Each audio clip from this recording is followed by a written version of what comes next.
এর মধ্যে আমরা গ্রাফ টুলটি নিয়ে আলোচনা করব। আমরা যারা অফিসে গ্রাফিক্যাল কাজ করতে চাই তাদের জন্য এই টুলটি অত্যন্ত সহায়ক। আমরা জানি যে মাইক্রোসফট অফিসের এমএস এক্সেল সফটওয়্যারও খুব চমৎকারভাবে গ্রাফকে প্রেজেন্টেশন করা যায়, কিন্তু শুধুমাত্র গ্রাফিক্স প্ল্যাটফর্মে যদি আপনি এই ধরনের গ্রাফ ক্রিয়েট করতে হয় তাহলে আমরা অ্যাডোবি ইলাস্ট্রেটরের মাধ্যমে তা সাহায্য করতে পারি। এটির জন্য আমরা এখান থেকে গ্রাফ টুলটি সিলেক্ট করব এবং এভাবে একটি বক্সের মতো ক্রিয়েট করব এবং এখানে আমাদের যে ডাটার উপর গ্রাফ করব সেই ডাটাগুলো এখানে ইনপুট করে দিতে হবে। সাপোজ আমরা প্রথম বছর আমরা 3000 দিলাম, 3000 টাকা ইনকাম হয়েছে, এবং দ্বিতীয় বছর আমাদের 6000 টাকা ইনকাম হয়েছে, এবং তৃতীয় বছর কমে গিয়েছে 2000 টাকা, আমরা দিচ্ছি 2000 টাকা। দেন অ্যাপ্লাই বাটনে ক্লিক, ডান দিকে যে টিক চিহ্ন রয়েছে এটি মূলত অ্যাপ্লাই বাটন, এবং আমরা ক্লোজ দিয়ে দিচ্ছি।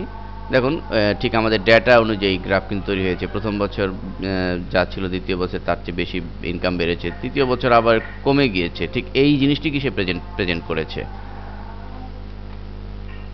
এছাড়া আমরা গ্রাফ টুলে ক্লিক করে ধরে রাখলে আমরা লাইন গ্রাফ, পাই গ্রাফ রয়েছে। লাইন গ্রাফ একই সিস্টেম, আমরা জাস্ট শুধু ডেটা ইনপুট করে দিলেই আমাদের সেই গ্রাফকে ক্রিয়েট করে দিবে।